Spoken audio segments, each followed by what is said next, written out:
저희 집에 처음으로 컴퓨터를 들여왔던 때가 기억이 납니다. 그때가 6학년에서 초등학교 6학년에서 중학교 1학년 올라가던 무렵이었는데요. 아버지께서 그 안방에다가 컴퓨터, 키보드, 프린터 이런 것들을 조립해다가 놓으셨던 기억이 있습니다. 그 당시는 컴퓨터가 무슨 피아노나 냉장고처럼 굉장히 비싼 가전이었죠. 그래서 어린 마음에 굉장히 흥분된 기분이었습니다. 늘 컴퓨터라는 거는 친구 집에 가가지고 봤던 것이고, 친구 집에 가서 그 게임 한 판 하려고 얼마나 노력을 했는지 모릅니다. 물론 요즘 것과 비교하면 당시 컴퓨터는요, 조선시대 유물이나 마찬가지였습니다.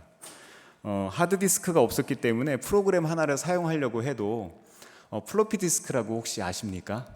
빈대떡처럼 생긴 납작한 그런 디스켓을 여러 개를 집어넣어야만 사용할 수 있었습니다. 심지어 옛날 컴퓨터는요, 윈도우도 없었어요. 그래서 그때는 도스로 컴퓨터를 구동을 했습니다. 요즘 애들은요, 상상도 못할 일입니다. 그래도 좋았어요.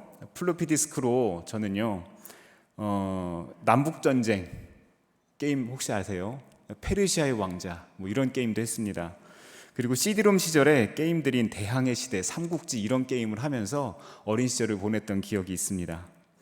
요즘에는요, CD로도 컴퓨터를 구동하지 않습니다. 요즘에 컴퓨터를 새로 구입을 하면 CD롬이 없어요. 그래서 ODD가 없어서 한참을 사람들이 이거 컴퓨터 이상한 거 아니야? 이런 생각을 하기도 합니다. 그래서 얼마 전에는 담임 목사님께서 저한테 그 컴퓨터를, 교회 컴퓨터를 새로 이제 다 밀고 새로 이렇게 까는데 CD로 된 프로그램을 가지고 오셔서 이거 깔아야 된다고 가지고 오신 거예요. 근데 제가 말씀드렸죠. USB로 다 가지고 있어요.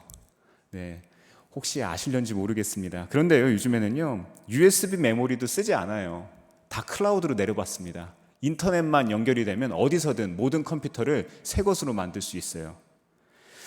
만약 지금이요, 최신판 프로그램을 하나 구입했다고 생각해 보겠습니다.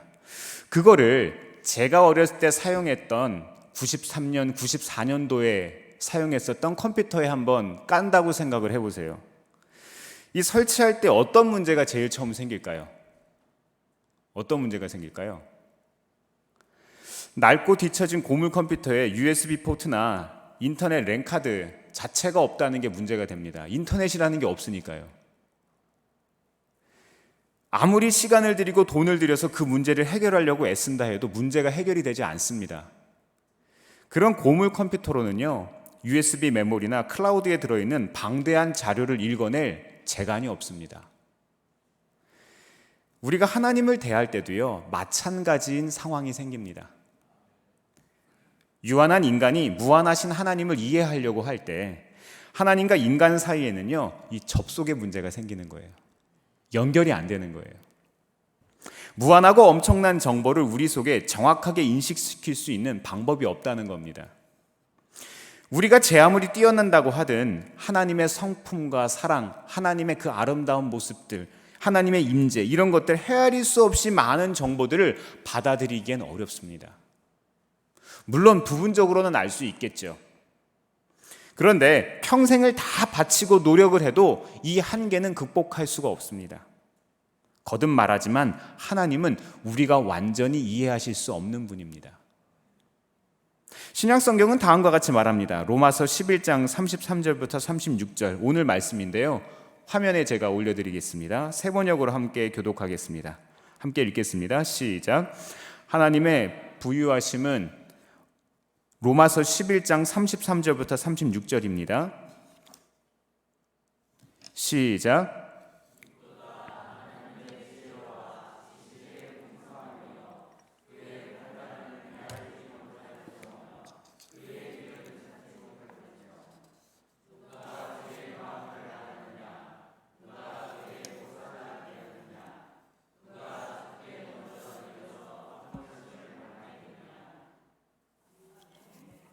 지금 읽은 말씀을 간단히 말씀드리면 이렇습니다. 하나님은 세상의 창조주이시고 우리는 그분의 피조물이라는 거예요. 그렇습니다. 하나님은 우리를 포함해서 이 세상에 존재하는 모든 것들을 만드신 분입니다. 이것을 믿으십니까? 물론 저는 창조를 믿지만 진화도 믿습니다. 왜냐하면 부분적으로 우리 모두에게는요, 뭔가 발전할 수 있는 능력이 있어요. 저는요, 근본적인 의미에서 창조 과학을 믿지는 않습니다. 저는요, 창조를 믿지만 창조 과학은 믿지 않는다는 거예요. 이것이 어떤 차이인가 하면은요, 창조라는 것을 과학적으로 증명해낼 필요가 있다 없다? 없다는 거예요. 저는 그런 차원에서 창조를 믿지 창조 과학을 100% 신뢰하지는 않습니다. 그런 의미에서 우리는 진화도 알아야 하고 창조도 알아야 합니다. 이것이 우리가 어떤 의미에서 보면요, 어떻게 목사님이 창조를 믿지를 않지? 창조 과학을 안 믿어. 근데 창조론과 창조 과학은 다른 거예요. 분명히 다릅니다. 과학적으로 모든 것을 설명해낼 수 없습니다. 우리가 사랑하는 것을 과학적으로 증명해낼 수 있습니까? 우리가 누군가를 아끼고 소중히 여기는 것을 과학적으로 증명할 수 있습니까? 성경에 있는 모든 내용들은 우리가 과학적으로 증명할 필요가 없는 이야기들이에요. 물론 그것이 우리의 삶에 도움이 될 수는 있겠지만 그것이 모든 것들이 설명될 필요는 없다는 겁니다. 모든 존재는 하나님으로부터, 하나님을 통해서, 그리고 하나님을 위해서 존재합니다. 이 세상 모든 것들이 다 그렇습니다. 하나님은 그만큼 크신 분이시고 그만큼 뛰어난 분이시고 그만큼 위대한 창조주시기 때문에 유한한 우리가 그분을 완전히 이해한다는 것은 불가능합니다. 즉 우리가 이야기하는 과학적이라고 이야기하는, 논리적이라고 이야기하는, 합당한 방법이라고 우리가 흔히 생각할 수 있는 방법으로도 하나님은 이해하실 수가 없습니다. 그건 마치 그림이 화가를 이해하려는 것과 같은 거예요. 마치 자동차 한 대가 자동차 회사를 이해하려는 것과 같습니다. 복제 양이 유전공학자를 이해하려는 것과 같습니다. 그런 일은 절대로 있을 수 없습니다. 하나님은 우리 존재와 다른 차원의 존재이시기 때문에 그렇습니다. 하나님은 창조주이시지만 우린 피조물입니다. 그분은 너무나 높으셔서 우리가 스스로 하나님께 나아갈 수 있는 길은 없습니다. 하나님은 어떻게든 자신을 우리에게 알려주시지 않는 한 우리가 하나님을 알 수 있는 길이 없습니다. 즉 하나님께서 우리에게 자신을 드러내 주셔야 한다는 거예요. 이것은 하나님을 알아감에 있어서 하나님이 모든 권한을 가지고 계시다는 겁니다. 하나님이라는 지혜로우시고 초월하시고 위대하신 분, 이 분께서 무지한 우리에게 오실 때만이 우리가 그분을 알 수 있습니다. 하나님은 선하시고 거룩하시고 사랑이시라는 진리를 하나님께서 나타내 주실 때 우리는 알 수 있습니다. 만약 이 문제를 인간 스스로 해결해야 한다면 수백만 년에 걸쳐서 연구를 거듭한다고 해도 알 수 없을 겁니다. 우리가 하나님에 대해서 뭔가 알려고 하면 하나님께서 그 지식을 우리에게 계시해 주셔야 된다는 거예요. 사랑하는 성도 여러분, 가장 놀라운 복음이 무엇인지 아십니까? 하나님께서 이미 그렇게 하셨다는 거예요. 하나님께서 이미 자신을 우리에게 드러내셨다는 거예요. 하나님께서 자신을 우리에게 이미 설명하셨다는 거예요. 하나님께서 이미 우리에게 자신의 모습을 알려주셨습니다. 그분은 우리가 하나님을 알 수 있는 세 가지의 지식의 통로를 마련해 주셨습니다. 그것은 창조와 예수님과 성경입니다. 그래서 오늘은 하나님을 알아가는 세 가지 방법에 대해서 말씀을 나누도록 하겠습니다. 첫 번째로요, 우리는 창조된 세계를 통해서 하나님이라는 분을 알 수 있습니다. 시편 19편 1절은 이야기합니다. 화면을 보겠습니다. 함께 읽겠습니다. 시작. 하늘이 하나님의 영광을 선포하고 궁창이 그의 손으로 하신 일을 나타내는도다. 아멘.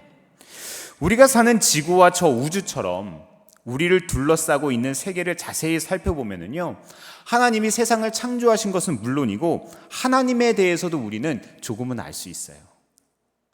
제가 여행을 상당히 좋아하고 또 어떤 선교 여행이나 어떤 공부 때문에 해외에 거주할 때가 상당히 많이 있었는데요, 자연 경관을 제가 유심히 관찰하고 새로운 것들을 만날 때마다, 한국에 없는 풍경 같은 것들을 볼 때마다 이야, 기가 막히다, 이런 생각을 해요. 그런데요, 외국인 친구들을 만날 때 한국에서 서로 이야기를 나누다 보면 이런 이야기를 합니다. 한국 너무 아름다워.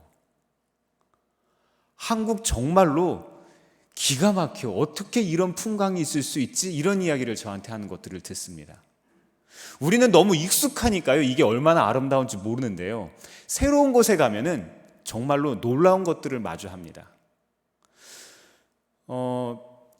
TV 프로그램 같은 것들을 보다 보면은요, 요즘에는 외국인들이 나와서 한국 프로그램에서 나와서 이렇게 패널로 참여하는 것들을 많이 보는데요. 그런 이야기를 들은 적이 있어요. 유럽에 있는 어떤 아름다운 자연 경관과 한 마을들을 이렇게 가리켜서 한국 사람들이 너도 나도 가고 싶어 한대요. 근데 실제로 그 나라에 살다 온 사람이 그런 이야기를 하는 거예요. 그 외국인께서 아주 유럽에는 흔한 광경인데요, 이런 얘기를 하는 거예요.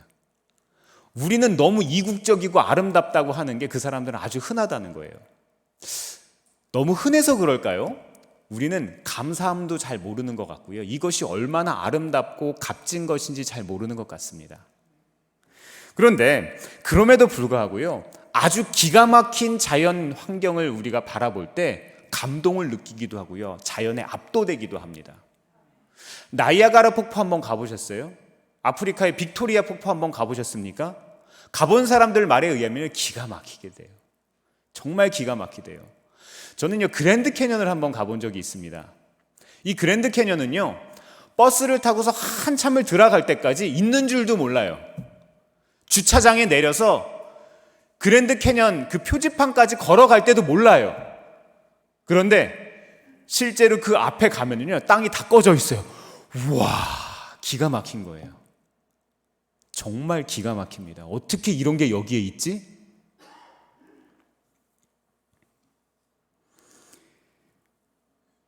우리가 자연을 바라볼 때 하나님이라는 분을 알 수 있습니다. 이 점에 대해서는 로마서가 더 자세히 설명을 해주는데요. 로마서 1장 20절 말씀 읽어드리도록 하겠습니다. 이 세상 창조 때로부터 하나님의 보이지 않는 속성, 곧 그분의 영원하신 능력과 신성은 사람이 그 지으신 만물을 보고서 깨닫게 되어 있습니다. 그러므로 사람들은 핑계를 댈 수가 없습니다. 아멘. 사도 바울은요, 피조물을 보면 보이지 않는 하나님에 대해 알게 되는 것이 있다고 말했습니다. 우리는요, 하나님께서 창조하신 것들을 관찰하고 연구함으로써 하나님에 대해 알 수 있고 배울 수 있습니다. 요즘요, 여기 이마트 트레이더스에 가면 유명 작가의 이미테이션 작품들을 전시하고 있습니다. 판매하는 것 같아요. 근데 우리 앞에 그림 3점이 있다고 한번 상상을 해보겠습니다. 이 왼쪽에는요, 파블로 피카소의 작품이 있고, 또 가운데는 레오나르도 다빈치의 작품이 있고, 오른쪽에는 빈센트 반 고흐의 작품이 있습니다. 누군지 잘 모르신다고요? 그냥 알고 들으세요. 네. 비록 우리가 이 화가들에 대해서 아무것도 모른다고 해도 일단 이 사람들이 한 3가지의 그림을 보면은요, 다른 그림이라는 걸 알 수 있어요. 비슷한 분위기가 아니고요, 분위기 자체가 달라요. 아, 다른 사람이 만든 작품이구나. 이 작품에는 이런 느낌으로 그림을 그렸네. 이 작품을 통해서는 이 작가가 무엇을 표현하려고 했네. 이런 것들을 우리는 알 수 있어요. 피카소와 고흐의 작품은 차이가 분명합니다. 고흐와 다빈치 작품에도 상당한 차이가 있습니다. 한눈에 알 수 있어요. 볼 수만 있다면 우리는 자연스럽게 알 수 있습니다. 우리는요, 또 화가들이 창작한 작품을 보면서 작품을 통해서 그들이 전달하고자 한 이 작품 세계라는 것을 이해할 수 있습니다. 근데 정말 기가 막힌 것은요, 100명이 보면 100명이 다 다른 이야기를 한다는 거예요. 1000명이 봐도 1000명이 다 다른 이야기를 한다는 거예요. 물론 그 작가의 원래의 의도가 있긴 하겠지만 느끼는 바는 그 모든 사람이 다 다릅니다. 마찬가지입니다. 우리도 하나님께서 창조하신 이 세계를 보면서 이 연구하고 관찰함으로써 하나님이라는 분에 대해서 말할 수 있습니다. 자연을 바라보고 하나님의 위대함을 발견할 수 있는데요. 우리는 그럼에도 불구하고 자연을 관찰하고 하나님의 능력과 위대하심을 발견함에도 불구하고 제한적인 모습밖에는 알 수 없다는 거예요. 왜냐하면 제한적이라는 것은 때로는 좋은 것이 될 수도 있고 때로는 나쁜 것이 될 수도 있습니다. 어떤 사람에게는 이것이 감동적이 될 수도 있지만 어떤 사람에게는 이것들이 굉장히 불편하게 다가올 수도 있어요. 이것은 무엇을 뜻하는가 하면 조금 다른 말로 하면은요, 가변적인 지식이라는 거예요. 각자에게 다 다르게 다가오기 때문에. 이것은 부분적으로 아는 지식은 능력이 없다는 것을 우리에게는 알려줍니다. 마치 한 조각의 퍼즐이 그림 하나를 완성할 수 없듯이 우리가 그런 지식의 일부를 얻게 되었다는 것은 이런 겁니다.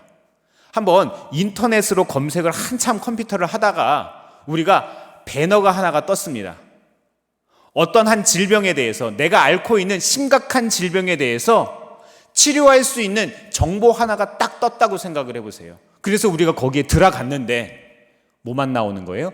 광고만 나오지 정확한 그것에 대한 정보, 병원이 어디에 있으며 의사가 누구이며 내가 얼마를 들여서 그 병을 고칠 수 있는지 구체적인 정보에 대해서는 아무것도 나오지를 않는 거예요. 만약 그렇다면 우리 어떻게 하겠습니까? 내가 나을 수 있다는 희망을 안고 갔는데 그것은 그냥 인터넷 찌라시에 불과했던 거예요. 하나님에 대한 정보, 창조 세계를 통해서 하나님을 아는 지식은 너무나도 부족합니다. 제한적일 수밖에 없습니다. 가끔은 우리가 굉장한 감동을 주기도 하고요. 가끔은 우리의 삶에 정말로 기쁨을 주기도 합니다만 그것만으로는 부족합니다. 제한적인 지식이나 부분적인 감동일 뿐이지 근본적인 깨달음이나 변화의 능력이 없기 때문입니다. 한 가지 지식을 깨달았다고 해서 우리의 가슴이 뜨거워지지 않습니다. 한 번 가슴이 뜨거워졌다고 해서 그것만으로 평생을 살아갈 수는 없다는 거예요. 그래서 하나님은 우리에게 다음의 방법을 주셨습니다.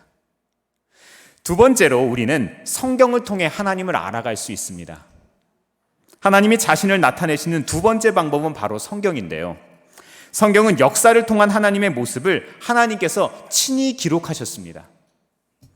성경의 정경화 과정을 보면 알 수 있듯이 이 성경은 세상에 존재하는 어떤 책보다도 확실하고 권위를 가진 책이에요. 아울러서 성경은 우리가 다른 방법으로 경험할 수 없는 것들을 설명해 줍니다. 사랑하는 성도 여러분, 태초에 하나님은 하늘과 땅을 창조하셨습니다. 이것을 믿으십니까? 하나님이 그렇게 하셨습니다. 우리는 그곳에 있지 않았지만 하나님이 주신 기록 덕분에 우리는 그 사실을 알 수 있게 되었습니다. 하나님은 시내산에서 모세에게 10가지의 계명을 주셨는데요. 우리는 시내산에 있지 않았지만 하나님의 말씀을 통해서 우리는 그것을 믿을 수 있습니다. 또 하나님은 우리에게 자신이 존재하신다는 사실과 어떤 존재이신지를 보여주기 위해서 외아들을 우리에게 보내셨습니다. 예수님은 베들레헴에서 태어났고 이스라엘에서 자라셨고 여러 가지 기적들을 행하셨습니다. 예수님은 완벽한 공생애를 사셨어요. 그리고 우리들의 죄를 대신해서 십자가에 달려서 돌아가시기까지 하셨습니다. 우리는 그 모든 것을 무엇을 통해서요? 성경을 통해서, 말씀을 통해서 우리는 알 수 있습니다. 십자가 사건의 그때에도 우리는 그곳에 있지 않았지만, 부활의 사건에도 우리는 그때 그곳에 있지 않았지만 우리는 말씀을 통해서 우리는 그것을 알 수 있습니다. 요한복음 20장 30절에서 31절은 우리에게 이렇게 말합니다. 같이 한번 읽어볼까요? 요한복음 20장 30절에서 31절입니다. 시작.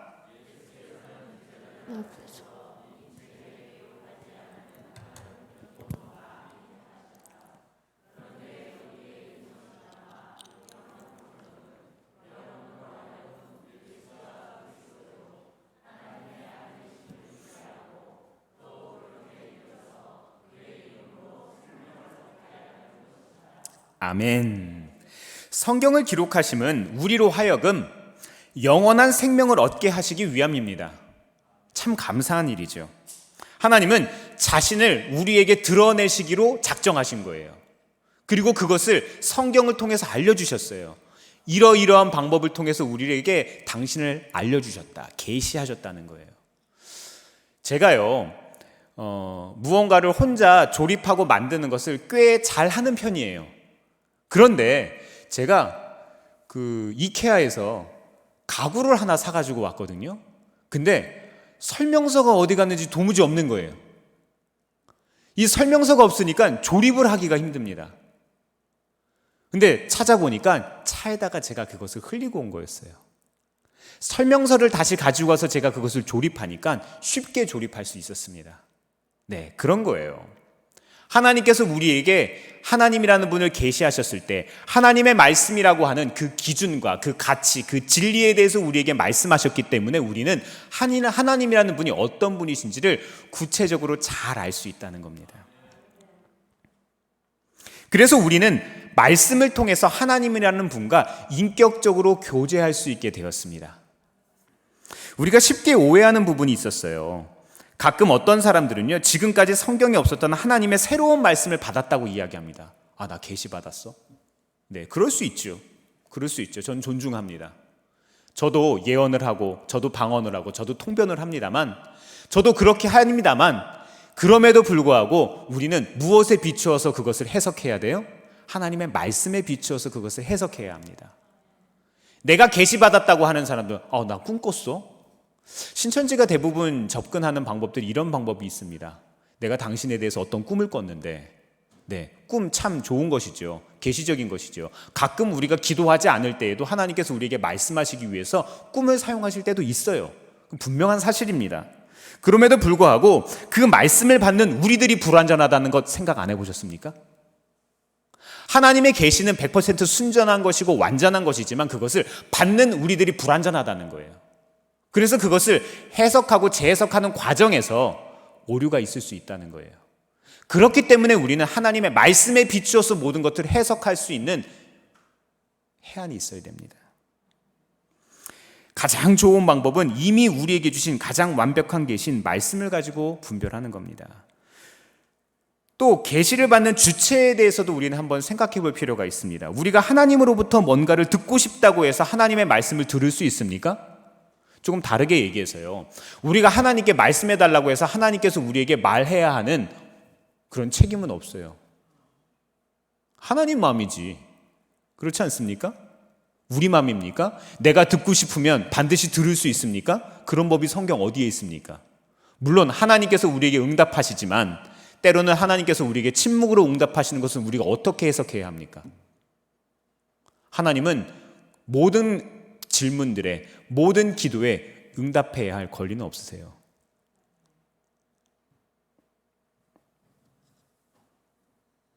내가 듣고 싶다고 해서 하나님이 말씀하셔야 할 의무는 없습니다. 우리는 계시나 말씀의 주체가 하나님께 있다는 것을 알아야 합니다.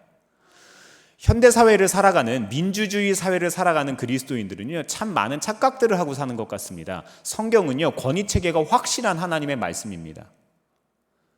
우리가 신앙생활을 한다는 것, 하나님을 우리가 믿고 신뢰하고 살아간다는 것, 우리가 이 창조 세계를 살아간다는 것은요, 어떻게 보면 이 위계 질서를 이해한다는 것에 있습니다. 하나님의 나라는요, 왕국이에요. 민주주의가 아닙니다. 물론 그분은 100% 선하신 분이시고 100% 선하신 왕이시긴 하지만 우리는요, 참 많은 착각들을 합니다. 그래서 우리는 하나님의 그 권위를 오해하는 거예요. 우리는 많은 권위들에게 배신당해왔던 과거가 있습니다. 일관성 없는 부모 밑에서 자랐고요. 그리고 정치인들에게 속아왔습니다. 그리고 우리 또한 매일매일 약속을 어기고 살아갑니다. 그렇기 때문에 하나님도 약속을 어길 거라고 생각하는 거예요. 그렇기 때문에 하나님 나라도 불의할 거라고 생각하는 거예요. 그렇기 때문에 민주주의가 더 좋다고 이야기하는 거예요. 사실 그렇지 않습니다. 하나님의 나라는 100% 좋은 나라예요. 말씀의 주체가, 계시의 주체가 하나님께 있다는 것을 아시기를 바랍니다. 예를 들어서 구약 성경에 나오는 어린 사무엘은요, 누가 자기에게 말하고 있는지 전혀 몰랐어요. 그 바람에 그는 아무 상관도 없는 엘리에게 가서 말합니다. 하지만 그때 사무엘에게 먼저 말을 건네온 분은 하나님이셨습니다. 전적으로 하나님이 그렇게 하셨다는 거예요. 이것은 치유나 능력을 행함에 있어서도 마찬가지입니다. 이 모든 것들은 하나님의 능력이고 하나님의 주권 안에서 일어나는 일들입니다. 때문에 우리는 하나님과 관계를 가짐에 있어서 그분의 권리의 한계를 제대로 파악하는 것이 중요합니다. 다시 한번 말씀드리지만 계시를 주는 분도 하나님이시고 계시를 받는 것은 우리입니다. 따라서 우리에게 하나님을 아는 지식을 주는 분이 하나님이시지요. 우리의 호기심에서 비롯되는 것이 아니라는 거예요. 계시는 말씀하고 싶어 하시는 하나님에게서 시작합니다. 분명히 오늘날에도 사람이 하나님께로 말씀을 듣는 것이 가능한 일입니다. 그리고 그렇게 해야만 해요. 우리는 일상을 살아가면서 양이 목자의 음성을 듣듯이, 자녀가 부모의 음성을 듣듯이 자연스럽게 하나님의 음성에 귀를 기울이고 하나님의 인도하심에 따라 살아가야 합니다. 그것이 정상적인 그리스도인이에요. 하나님의 음성을 듣는 것은 은사가 아닙니다. 하나님의 음성을 듣는 것은 아주 자연스러운 일이어야 해요. 우리의 선택의 매 순간마다 하나님의 뜻과 목적과 계획을 분별하시기를 바랍니다. 그러나 반드시 기억할 것은 창조된 세계와 예수님 그리고 성경을 통한 하나님의 계시를 떠난 계시가 없다는 거예요. 하나님을 알아갈 때 분별함이 있기를 바랍니다. 그리고 하나님을 진정 갈망하고 하나님을 깊이 알아가고 하나님과 뜨거운 관계를, 뜨거운 사귐을 가지시기를 바랍니다. 마지막으로 우리는 예수님을 통해서 하나님을 알아갈 수 있습니다. 하나님께서 육신을 입고 우리에게 오셨다는 것 자체가 복음이 알려주는 놀라운 사실입니다. 요한복음 1장 18절 말씀을 함께 읽도록 하겠습니다. 요한복음 1장 18절입니다. 시작. 하나님을 본 사람은 아무도 없다. 하나님의 품속에 계신 외아들이신 하나님께서 하나님을 알려주셨다. 아멘. 이어서 계속해서 읽습니다. 히브리서 1장 1절에서 2절입니다. 시작. 하나님께서 옛날에는 예언자들을 통하여 여러 번에 걸쳐 여러 가지 방법으로 우리 조상들에게 말씀하셨으나 이 마지막 날에는 아들을 통하여 우리에게 말씀하셨습니다. 하나님께서는 이 아들을 만물의 상속자로 세우셨습니다. 그를 통하여 온 세상을 지으신 것입니다. 아멘. 아멘. 네, 이렇게 말씀하셨죠.